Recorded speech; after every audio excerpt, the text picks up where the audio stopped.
जय गुरु जी। शुक्राना गुरु जी। सारी संगत को जय गुरु जी। संगत जी, क्या आप भी जाने अनजाने में ऐसी गलती करके भूल जाते हैं और गुरु जी आपको बार बार हिंट देते हैं, लेकिन आप उस हिंट को भी नहीं समझ पाते। इसी पर एक आंटी जी का सत्संग सुनते हैं, जिसमें उन्होंने इस बात को बहुत अच्छे से एक्सप्लेन किया है। ये सत्संग पूरा ज़रूर सुनिएगा, आपको बहुत अच्छे आंसर्स मिलेंगे। तो चलिए आंटी जी का सत्संग सुनते हैं। जय गुरु जी। शुक्राना गुरु जी। संगत जी, आपको भी जय गुरु जी। और मैं बहुत छोटा सा अपना सत्संग शेयर करने जा रही हूँ। गुरु जी का हुक्म है कि चाहे एक छोटा सा सत्संग शेयर करो, पर अभी करना है। तो गुरु जी से हुक्मनामा लेके और गुरु जी का हुक्म सर आँखों पर, और जो गुरु जी बुलवाएंगे, ज़ुबान मेरी है लेकिन वर्ड्स गुरु जी के रहेंगे। और इस टाइम पे मैं बिल्कुल गुरु जी के सामने ही बैठी हुई हूँ। मेरी माता रानी की जोत जल रही है। मुझे सत्संग बिल्कुल भी शेयर करना नहीं आता, जो करेंगे गुरु जी करवाएंगे। संगत जी, सबसे पहले गुरु जी का मंत्र जाप करना चाहिए। ओम नमः शिवाय, शिव जी सदा सहाय। ओम नमः शिवाय, गुरु जी सदा सहाय। ओम नमः शिवाय, शिव जी सदा सहाय। ओम नमः शिवाय, गुरु जी सदा सहाय। ओम नमः शिवाय, शिव जी सदा सहाय। ओम नमः शिवाय, गुरु जी सदा सहाय। जय गुरु जी। शुक्राना गुरु जी। संगत जी, मेरा ये बहुत छोटा सा सत्संग है। हम इंसान हैं, हमसे अनजाने में भी कोई ना कोई नादानियाँ हो जाती हैं, बट हमारे को कई बार नहीं समझ में आती, और गुरुजी हमें इस चीज़ के लिए हमेशा अलर्ट करती है। और हम सोचते हैं कि एक सत्संग बार बार आ रहा है, तो डेफिनेटली मैंने सोचा कि एक चीज़ बार बार आ रही है, तो मेरे मन में भी आया, गुरुजी ने डाला कि जो चीज़ मैं सामने बार बार दे रहा हूँ, तो definitely you should focus on that.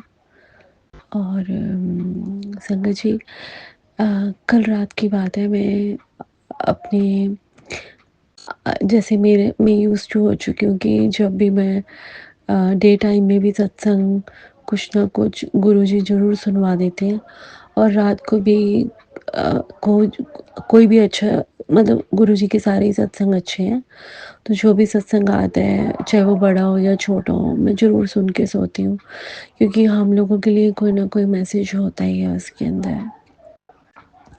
संगत जी, मैं रात को सोने लगी तो एक सत्संग मैंने आंटी जी को सुना। मैं बड़े दिन से बड़ी परेशान सी हो रही थी, पता नहीं कहाँ पे कुछ कमी रह गई है कि मैं समझ नहीं पा रही हूँ। तो रात को जो सत्संग आया, वो आंटी जी के थ्रू जो मुझे गुरु जी ने मैसेज कन्वे किया, थैंक यू गुरु जी, शुक्राना गुरु जी। गुरु जी कहते हैं कि गणपति जी तुमसे बहुत नाराज़ हैं। तूने कुछ ऐसी गलती करी है जिसकी वजह से तेरे कामों में विघ्न आ रहा है। तो पहले मैंने सुना तो मैंने बोला, नहीं, गणपति जी का मैं नित नियम से भी जाप करती हूँ और दिल से करती हूँ, और और मैं गणपति सिद्धि विनायक को बहुत दिल से भी मानती हूँ। मैं एज़ ए भाई की तरह उनको मानती हूँ। मेरा उनसे एक रिश्ता मेंटेन हुआ पड़ा है। तो हो सकता है मुझे पहला थॉट आया कि किसी के लिए होगा तभी गुरुजी ने, पर रात को मैं ये सत्संग सुन के सो गई संगत जी। और जो मैं मॉर्निंग में उठी तो एक्चुअली मेरा एक सेफ़ है, जिसमें मैंने कुछ अपनी ज्वेलरी सेव की हुई है। तो मैं उसकी चाबी ढूँढ रही थी, तो मैं उसकी चाबी कहाँ रख बैठी मुझे खुद को नहीं पता। देन मुझे लगा कि चलो मैं एक बार आज मेरी छुट्टी है, तो मैं कहीं न कहीं से कुछ देखती हूँ कि क्लीनिंग करती हूँ कि शायद कहीं ना कहीं से कुछ निकल आएगा। कई बार होता है कि हम लोग क्लीनिंग करते हैं घर की, लेकिन सम टाइम हमें लगता है कि चलो यार कर लिया अभी। फिर मैंने हर कोने से सामान निकाला। तो संगत जी, आप बिलीव नहीं करेंगे कि मेरे कुछ न्यू फुटवियर्स पड़े थे, तो वो बैग मेरा बना हुआ था और उसी बैग के ऊपर मैंने एक और बैग बना के रखा हुआ था जिसमें मेरे सारे न्यू पर्स वगैरह पड़े थे। तो संगत जी, मैंने सोचा है कि वैसे तो न्यू पर्सेस में नहीं होंगे मेरे जो मेरी केस की चाबी है, बट स्टिल चलो मुझे खोलना चाहिए, चेक करना चाहिए कि मेरे पास कौन कौन से पर्स भी पड़े हैं, तो इसी बहाने मैं देख भी लूँगी। तो जब मैंने निकाला तो संगत जी, आप बिलीव नहीं करोगे, उसके अंदर मेरी गणपति जी की फ़ोटो निकली, बाबा की शिरडी बाबा की फ़ोटो निकली, माता रानी की फ़ोटो निकली और हनुमान चालीसा निकला। और मैंने अनजाने में जो मेरे फुटवियर्स का बैग था, उसके ऊपर ही जो मेरा पर्स का बैग पड़ा था, तो मेरे जूतों के ऊपर पड़ा हुआ था। सो जब वो निकला तो मैं एकदम दंग रह गई। और रात का फिर जो मैंने सत्संग सुना था, वो मेरे दिमाग में एकदम डिसेंबल हुआ। मैंने बोला, गुरुजी इसलिए मुझे सत्संग ये सुनवा रहे थे। तो मैंने अपनी इस अनजान गलती के लिए बहुत सारी माफ़ी मांगी। तो गुरुजी और विघ्नहर्ता मुझे माफ़ करें। संगत जी, हम अनजाने में गलती कर देते हैं, बट हमेशा प्लीज़ केयरफुल, क्योंकि हम अनजाने में, जल्दबाजी में, रश में कुछ ना कुछ इधर उधर कर देते हैं। सो मेरे को बड़ा दुख लगा जब ऐसा निकला। तो मैंने बोला, गुरुजी सबसे पहले शुक्राना कि आपने मुझे ये जो पाप हुआ मुझसे, मुझे उससे आपने बचाया। और विघ्नहर्ता से मैं माफ़ी मांगती हूँ कि प्लीज़ मुझे माफ़ कर देना। और ये जो मेरे से गलती हुई, तो संगत जी प्लीज़ आप बिल्कुल भी किसी से भी गलती हो सकती है, पर मुझे बहुत दुख लगा, मतलब दिल से ही मुझे बहुत फ़ील हुआ और मुझे बड़ा रोना सा भी आया कि ये गलती मुझसे कैसे हो गई।